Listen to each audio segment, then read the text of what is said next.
In the world of remakes and reboots, Netflix hops on board with their own version of the classic sci-fi show Lost in Space.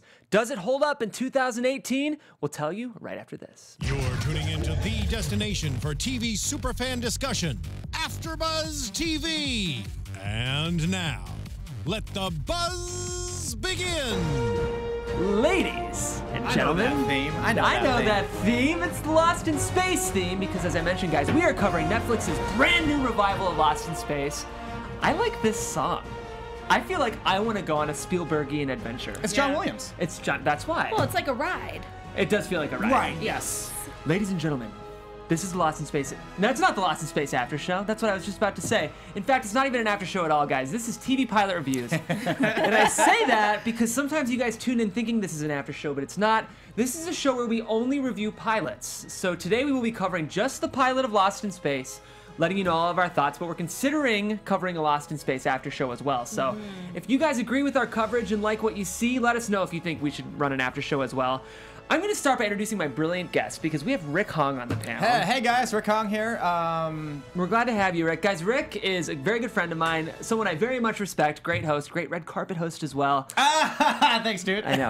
But we've never hosted together, so I'm finally first time. so excited to finally No, be this is hosting a with you. great one because I said on Sunday, I said if there were a property in Hollywood that someone said like, what would you want to do? This is definitely one of them. Amazing. And unfortunately, I mean, and like the marriage of Netflix and this is, we'll get into it. Yeah.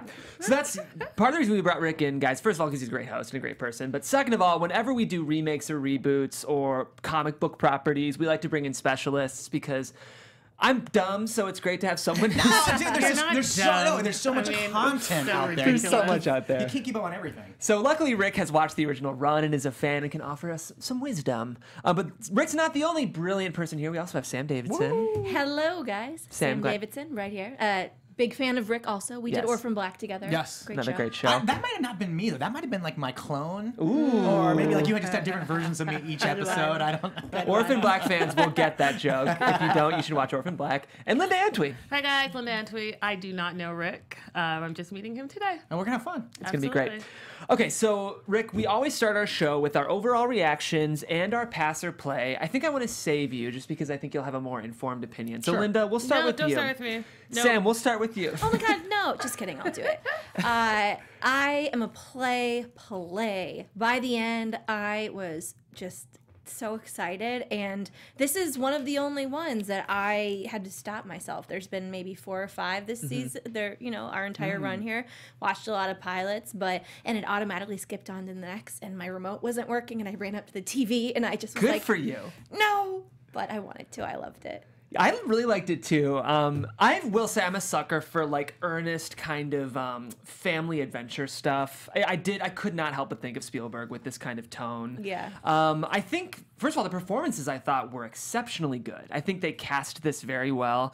I thought it was very well directed. I have some problems with the writing in this first episode, and I think there were some pacing issues maybe with this pilot. But that being said, it's this big-hearted family adventure, and it won me over really quickly. So I agree I'm with excited. pacing issues Yeah. for sure. What did you think, Linda? It was a slow boil for me. Yeah. So Yeah. at first I didn't think I was. really? Okay. I thought Yeah. I wasn't gonna like it, but then halfway through I was like, okay, wait, what's happening with the flash? Yeah. Sorry if that was That's a spoiler. okay. That's not too spoilery. The character development. yeah. yes. And then I really actually wanted to continue watching. I was glad it was on Netflix. So I am definitely play. How about you, Rick Hong? I'm play. Great. Some of these, because since I cover Netflix on Sundays, I watch a lot of the stuff. And so there's some shows that start off a little slow, gain momentum, and have a big bang. Some of them don't. This one, the pilot for this was great. It started off like right away, like the action. And I actually wasn't expecting the action to happen so quickly in terms of like what happens and everything to the family and like how they're like, okay, this is how we're gonna catch you. So I say play. Great. So for those of you guys who don't know anything about the show, this is Lost in Space, again, based on an original show that aired in 1965 through 1968. And the premise is that a family gets lost in space. I think there's shades of like Swiss Family Robinson. Their last name is Robinson, so I'm assuming that wasn't a mistake. But it's a family-friendly kind of throwback show all about, how we work together as people to overcome challenging circumstances, is how I would describe the show. And yeah, I really enjoyed this pilot. I know this is a later segment, but I just have to get it out or else Yeah. I will forget it. Just no spoilers, right? No. Okay. I think it is a combination of Stranger Things, Yes. E.T., and the Transformers. Yeah, I see that. I definitely got Stranger Things okay. vibes. I kind of feel like this show might not exist if Stranger Things weren't such a huge runaway hit on Netflix. Yeah, I agree with they're that really pushing like the sci-fi.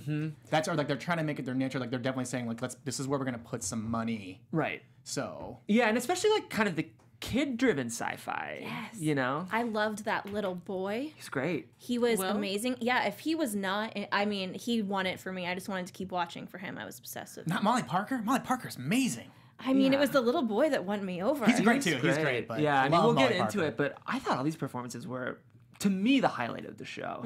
Because I have some issues with some of the other components of this pilot, but the performances were the thing that won me over. Great, so that's Lost in Space. That's our overall thoughts. Just so you guys know, the further we go into this review, the more spoilers we will have. Right now, you're pretty safe, but we will notify you when we drop our official spoiler alert siren. Let's talk about the development of this show. As I've mentioned a couple times already, it's based on an original property from 1965, created by Steve Irwin. It ran 83 episodes. Rick, my research showed that while this show does have a cult following, reception is mixed among people, like sci-fi fans. Does that feel true to you? The Netflix version or just in general? The Lost in old Space? one. The old one. I think I am because okay. So here's the deal about Lost in Space is that it was supposed to be like a normal kind of sci-fi show, and it turned campier and campier and campier. And what I read was because it was paired up with the Adam West, Burt Ward, Batman and Batman. Robin. So they wanted to keep things in tone Yeah. for programming. So they made it more colorful. They made it. I mean, I called it on Sunday. I called it Freak of the Week. Okay. But it's actually Monster of the Week. And Right. like so like there was so when you're and it started to focus more on the Dr. Smith character, the robot, and Will Robinson. Okay. So it kind of annoyed like the adults in a space because it was supposed to be like you were saying, a family is lost in space. How do they overcome these types of things? And it just kind of just like, oh, we're encountering a new alien today. So I compared it to imagine if Han Solo and Chewbacca were always out flying around and there's like no Luke Skywalker, there's no Leia component, to like no R2D2, no C3PO, and it's just them like meeting Greedo,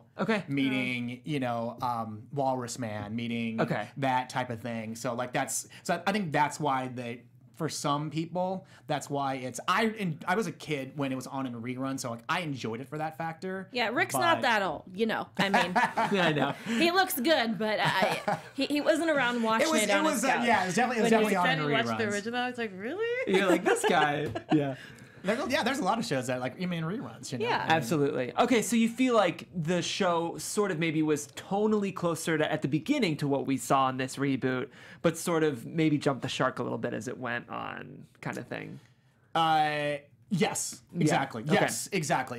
I was like, I had to put that together for a second. What Yeah. network was it on? Fox? I think it was CBS. That sounds right. Back in the day, CBS. Yeah.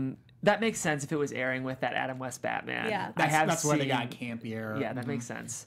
Interesting. Okay. I mean, we see it today. I mean, like with the CW, like in terms of programming with like Supergirl, Arrow, Right. The Flash. I mean, it's all together, Right. Yeah. in terms of like the kind of the programming. I love campy, but this did not seem campy to No, me at It all. didn't. Yeah. It seemed very sophisticated. Well, let's go ahead and let's move on to sort of our spoiler section, guys. We're going to move on there now. Spoiler alert. Spoiler alert. And I want to Spoiler start Spoiler by alert. talking about the tone. Quickly, I just do want to give credit to these new development minds behind this. It was Matt Samaza and Burke Sharpless who wrote Gods of Egypt is one of their projects. My notes are out of order. They also storyboarded the new Power Rangers movie, which is interesting. Oh, nice. So I think they're known for sort of probably rebooting properties, maybe taking stories that already exist and kind of updating them and modernizing them for our world. So let's start with tone. I was kind of impressed by not only how kind of stakesy and intense the tone was of this, but also kind of earnest and like for the family in a way that I felt was working 90% of the time. How did you feel about the tone, Linda? I agree with you. I thought, you know what? I could totally see complete family sitting down and watching this together and all kind of being entertained by it for different reasons. Yeah. Because I think there was smart writing, but there was also enough like little kids can watch it and have fun. You know? So. Yeah, I mean, I agree. I'm just curious now that I know the information that Rick gave us, what direction this is going in. I'm nervous and curious. Yeah, how does the tone compare to the original, Rick? At the beginning, maybe.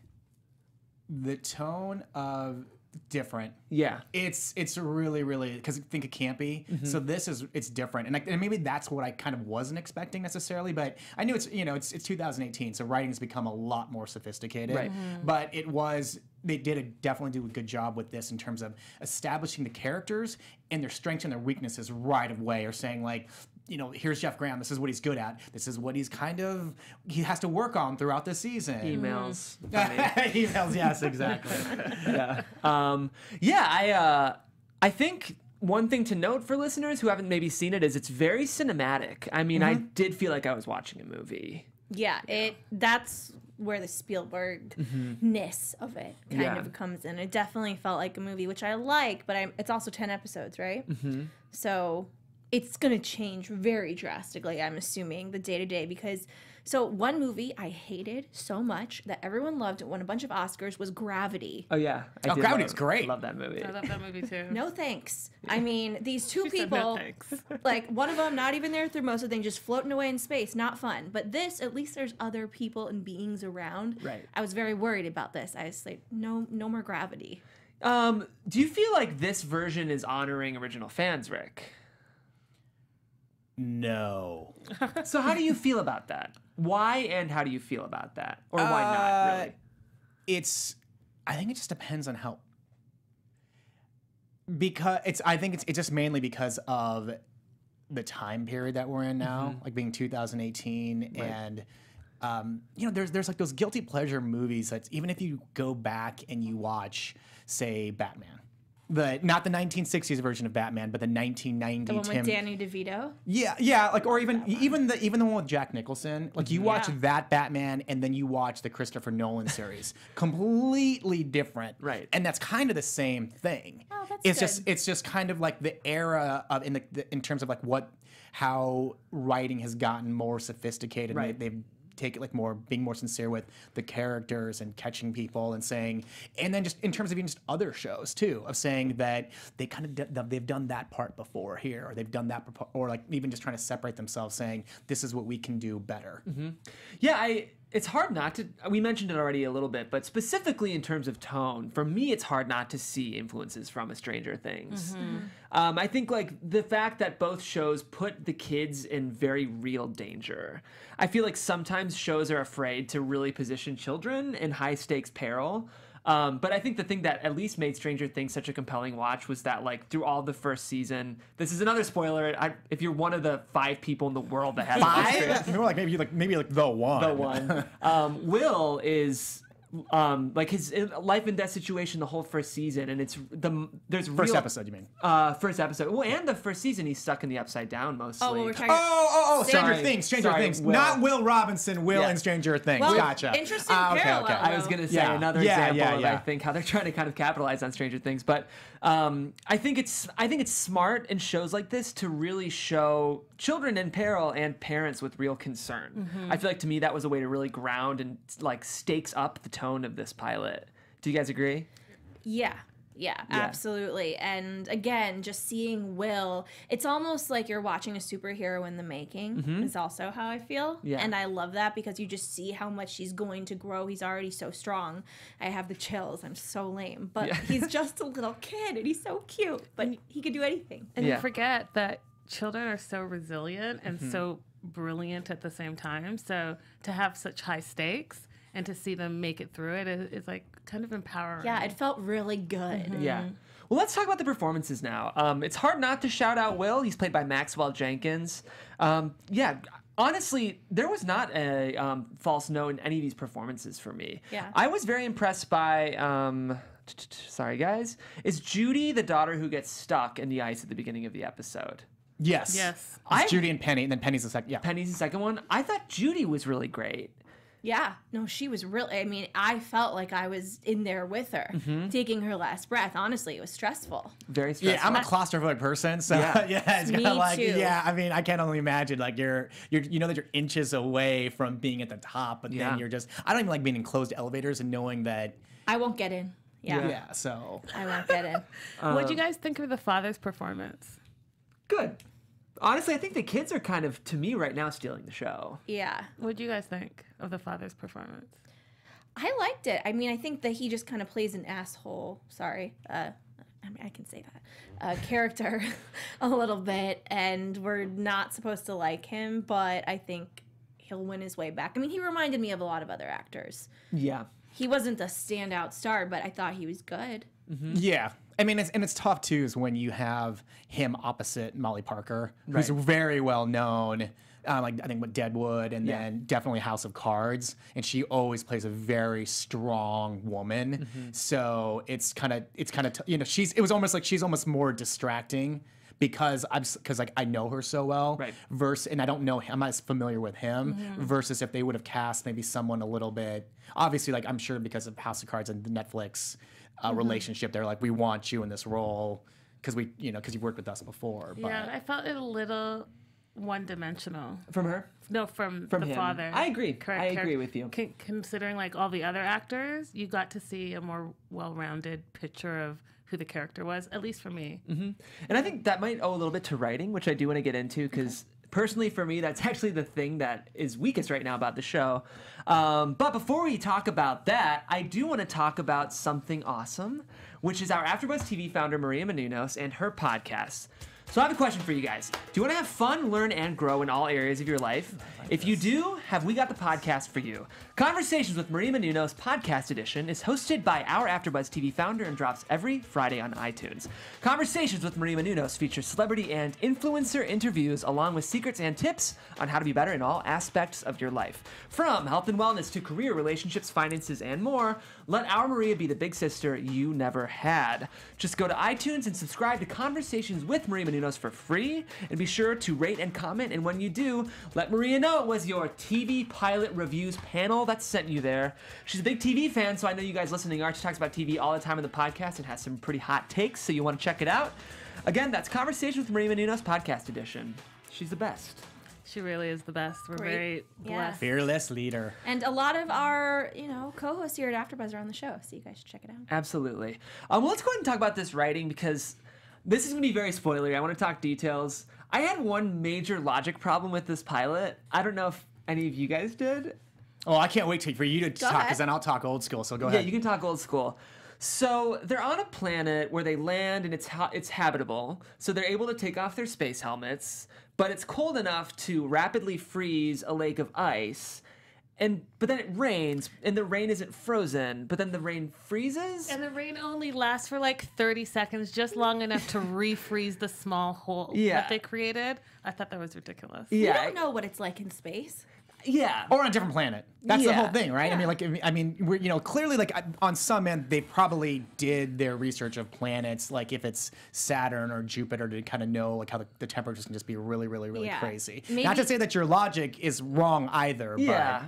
I mean, maybe our rain, like aliens could look onto our weather and be like, it's so weird. It's 4 seasons. What the hell is that? We have a different It's season true. every day. That's a good point. And then when Will, can I say this? When he fell and then all Yeah. this. Okay, so we're when he spoilers now, but when he fell and then he was in the forest, Like Narnia. I was like, okay, well then why don't you guys all go to the forest? It looks like it's less cold. Do you just know what I leave mean? Judy in the ice and go to the forest? When the ship's in the cold area. And that's and that's the thing that they're trying to. No, I'm saying like if they had saved Judy and then the family was there, they could just go to where Will was because it seemed like it was more habitable. They might go to the forest. They were still exploring. Yeah. Yeah, but I know what you're saying. I know what you're saying. Yeah. I just I know there's the whole thing of like it's a different planet, but sometimes that can feel like a really easy laurel to rest on for writers. I don't know. I think the writing was good. And like, again, I liked the flashbacks. They did a good job with character development. These characters are pretty round for a pilot. The kids maybe more than the parents, which also feels like a Stranger Things move. But I don't know. Did you guys feel like the writing was like really, really great in this pilot? I just felt like I needed to watch more as a whole to judge, and I also got a Lost vibe, of course, because of the flashbacks. Lost on Island was the original name of the show. I'm just kidding. That's not true. Keep going. I looked at him and go, It's called Gilligan's Island, actually. Yeah. Keep going. I mean, I think that actually Gilligan. Well, there's not enough people there. I don't know. I just think that it had so many mixed things with it. Also, Jurassic Park. Oh yeah, definitely. Yeah.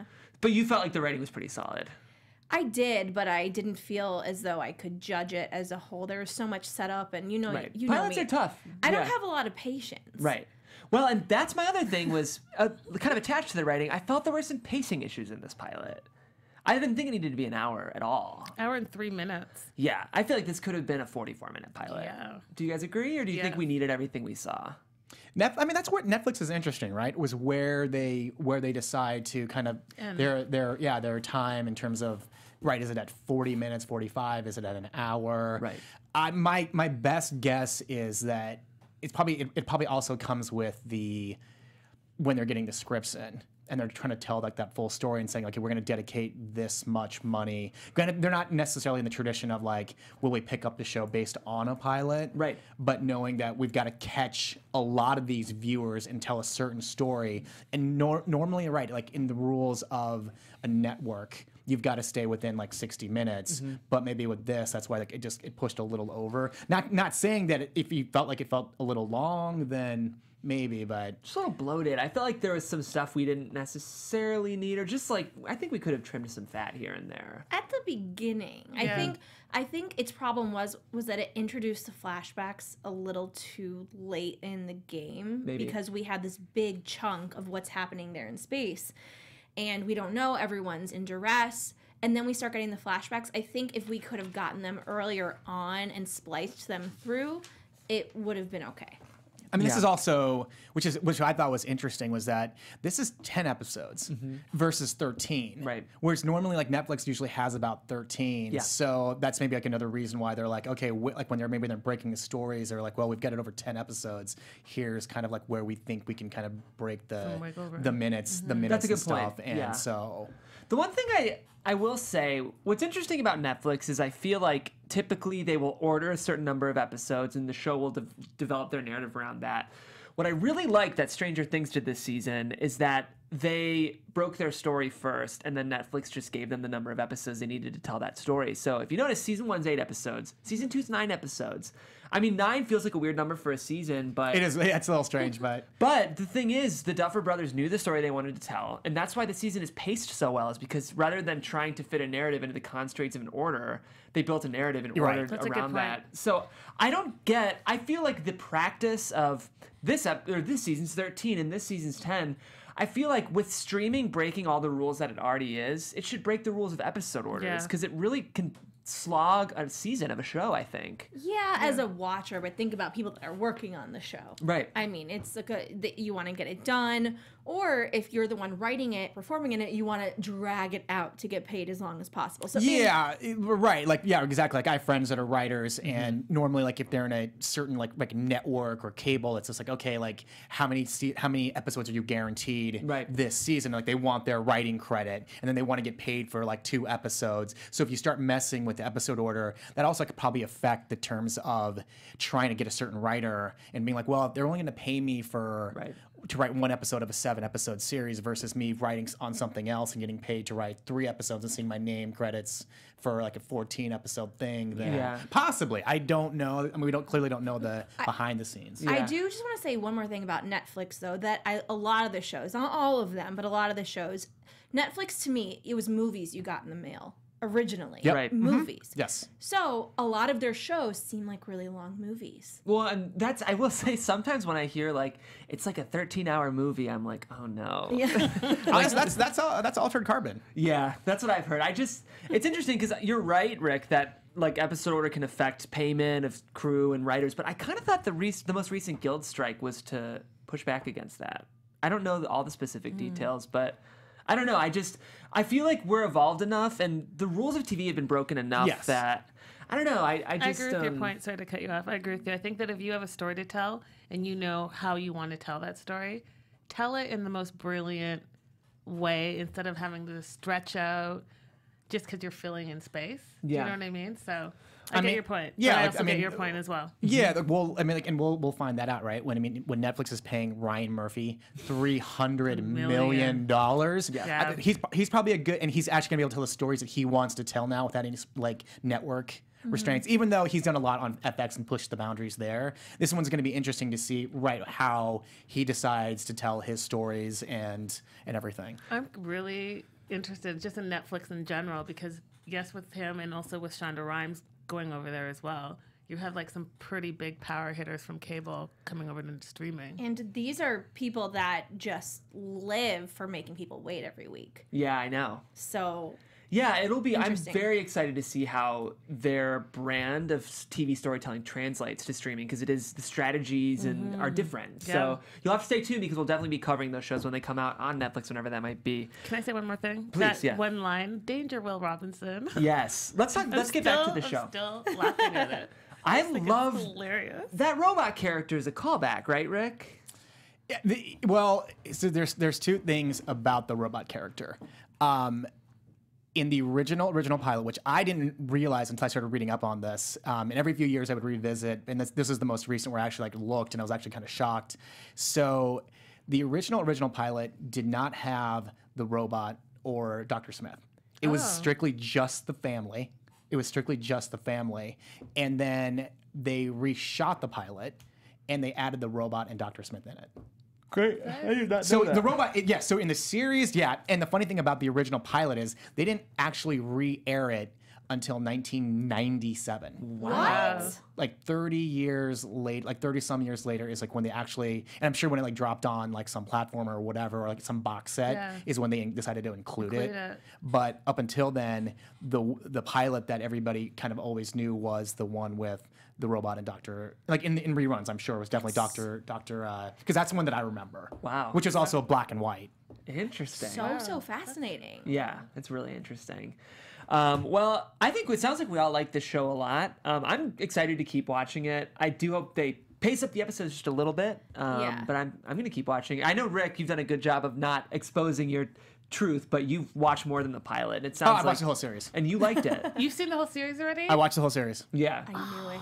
It's okay though because I called him in after he didn't know the rules. So and he had to Well, watch it. but it's different. It's different because I also cover Netflix picks every Sunday at 7 p.m. here at AfterBuzz Pacific Standard Time. So if you want me to like tell you what you should be watching, then that's. And we actually covered this last week, so it's actually online. It's great. But No, I love that you have that restraint because I would just be all like blah blah blah Yeah. blah blah. You know, very that's impressive. really I follow really the rules. impressive. Yeah. I follow the rules. I Otherwise, love it. Jeff will be like, "Never again, not that guy ever again." And I'm here to talk the old school one. I mean, I can talk the old school one like. I love that. So. Absolutely. Well, I do want to shout out Rick's show real quick, Netflix Picks, because I'm a fan. It's a great show. I know y'all are TV nerds listening, and they really get into all this, the best of Netflix. So that's great. That's Sundays here at the network, and you can get the podcast as well, which is how I consume the show. Any other thoughts specifically about this Lost in Space remake before we move on? I have a stupid question, and I kind of feel stupid for asking this. It's a completely different family, different names, all of that. Just a similar premise, or is it the same family in this day? So you'll love this. How would you this is how you describe Lost in Space, but it's really, there's a funny story with this one too. Swiss Family Robinson in space. Yeah. So all the characters, same. Will, Penny, Judy, the mom and dad, like they're, same people. There's Okay. no new characters or anything, at least in terms of the immediate family. Cool. Interesting. Yeah, I like it. I like it too. I like that at least if the show is if it's a left turn tonally, it's nice that they're still kind of honoring the structure of the original show. The only difference being, and of course, like I was saying, it's evolved. It's 2018. Is that Dr. Smith was a man Oh, in cool. the originals? Or it's 2036? Yeah, well, What did you know they what I'm say? saying. You know what I'm 40, saying. yeah. In terms Yeah. of like the remake. I will say Parker Posey's playing Dr. Smith, and I'm so excited because I really love that actress. Me too, and it's Yeah. been a while since we've seen her. I know. She's always such a joy. Every time she's in a movie or TV show, I watch her. Yeah. Yeah, and in terms of her aura of acting and who she is, this isn't a spoiler for anybody. Like when she got cast, I was like, I could have protested and been like, no, but Dr. Smith was a dude. In this one, I was like, yeah, she can definitely put an interesting twist to it. on that character, and perfect, like almost perfect casting in terms of like just the name, like name value Yeah. of who she is, not no spoilers there in terms of like actually watching the show. That's good. I mean, Yeah, yeah, very she's such a character actress. I love Best in Show. I don't know if you guys have seen that movie. It's one of my favorites of all time, and I think her performance in that is like so good. So that was our take on Lost in Space, guys. I'd be very curious to hear what you guys think in the comments, especially those who have seen the original. Let us know how you think these two hold up, and let us know if you think this property is developed in a unique enough way to stand on its own. So now is the part of the show where we rate the pilot out of 5 and let you know whether we think the show will get renewed for a second season, or even if this is the kind of show that would be intended for a renewal. I'm going to rate this a clean 4 out of 5. I thought it wasn't perfect, but it was a good pilot. And I think with a show like this, especially on Netflix, when they've put so much money into it, they're going to renew it. Yep. Yeah. I agree with you 100%. So I'm going to say like 3.7. It's definitely going to get a second season. And just fun fact that it's all filmed in Vancouver and Kamloops. Hey-o. So you see all those beautiful trees. I was trying to figure out where it was. Like, Yeah. where they. That's great. Yeah, it reminded me of home. Of home. Are you from the part of Canada where it was? I know you're from Vancouver, but Yeah. specifically. Well, it looked to me like it was like Whistler, Blackcomb, and then Is that where it rains really fast and then like it's more? you know what? See, This guy. This guy. Is there a lot of magnesium? yes, we just pick magnesium here and there. Perfect. Anyways, yeah. I'm a 4-4. 4-4. Wow. Nice. 4, really? Wow. This is one of Sam's highest rated shows. Love it. Yes. And what was the other thing I was supposed to say? Oh, Life or yes. Death. Or season 2, yes. Gosh, I have to say, see, mine's a little trickier because I just hold on to the old school one and trying to like knowing that the evolution. Mine's somewhere between 3.7 and 4. Okay. So maybe like a 3.85. 3.85, that's okay. 3.85. And yeah, I agree with you too. Like in terms of like, the money they put in, at least I mean from what I've seen in the pilot, in terms of the money they put in. No spoilers, but just in terms of the money they put in and what I've seen from the pilot, yes, definitely. And it's a franchise. It's a franchise that if something goes wrong, they can try to fix some of those issues. Like, and like, that's not, and it wouldn't just be Lost in Space. A lot of shows have those issues where they reboot the second season. Like, so I definitely am saying yes. Expecting a second season. Interestingly, critics were not as warm to this show as we were. Critics who liked it a lot. But I'd say 1 in every 2 critics was not a fan of this pilot, which is interesting. That too. Yeah, I think there's a lot of... I think the criticisms that we sort of touched on as maybe like pacing issues or slow moments, I think a lot of critics thought this was kind of boring and predictable. I don't know. I mean, I get bored so quickly on television shows that to turn me by the end to be into it, I think it wasn't very boring. Yeah, for sure. Well, ultimately, we're curious what you guys think. Maybe go ahead and rate the pilot in the comments. Let us know what you thought, and let us know if you kind of more agree with the panel or maybe some of these other critics. The Good Doctor was another show that we liked a lot that some critics didn't like as much, which I do see some of the same earnest sensibility in both shows. So maybe that's something... People just don't like things that are happy. Feel good. Feel good. Yeah, I agree with you. It's why people, crapped on The Greatest Showman. Yeah, true. Yeah, it's a good movie. I liked it. I liked it. It did what it was trying to do, I think. Yeah, and I mean, I think this did as well, and Exactly. it felt good by the end. So check it out. Yes. But this is TV Pilot Reviews, guys. We're here every Wednesday at 9 p.m. I always want to say 10 p.m., but it's 9 p.m. Rick, thank you so much for joining us. Oh, dude, thanks for having me. This was a blast. I love Thanks, talking about Rick. stuff. I mean, yeah, this is great. We'll bring you back. And we're here every week, guys, reviewing new pilots. One of the questions we always ask is, do you think we should have an after show for this? I think we're talking about it pretty seriously. After show for Lost in Space. For Lost in Space. Yeah, I was like, you're having an after show for TV Pirate Reviews. That's gonna be funny. So I thought that Jeff Graham was like, he was all right, but maybe he should be replaced. He had parsley in his teeth the whole show. So we're talking pretty seriously about it. So if you guys in the comments think we should do an after show for that as well, please do. If you want to reach out to me personally, you can do that on Twitter at Jeffrey C. Graham, and let's continue the conversation. I am Linda Antwi, and you can follow me on social media or ask questions, talk to me at Linda's So Girly. And you guys can find me, Sam Davidson, at SamD43 on Twitter and Instagram, and SamDavidsonEntertainment.com. Hey guys, and I'm Rick Hong on all social media at Rick Hong, RCKHONG, and just if you want to know more about Lost in Space with spoilers, then the whole season, then you can find that at AfterBuzzTV.com under Sci-Fi Fantasy. Yep. Because I did the review for it on Sunday. I love it. Yeah, and that's on Netflix Picks. One more time, I'd recommend that show. It's great, Rick. Oh, thank you, sir. You got it, and we'll see you guys next week. here at 9 p.m. Thanks. Bye, guys. Danger! From executive producers Maria Menounos, Keven Undergaro, Phil Svitek, and the entire AfterBuzz TV staff, we would like to thank you for listening to the AfterBuzz TV network. To watch or listen to other after shows and post comments or questions, be sure to visit AfterBuzzTV.com. I'm Sir Richard Wentworth, and this has been a presentation of AfterBuzz TV. Danger, Will Robinson. The views expressed herein are those of the hosts only and do not necessarily reflect the views of AfterBuzz TV or its owners or principals.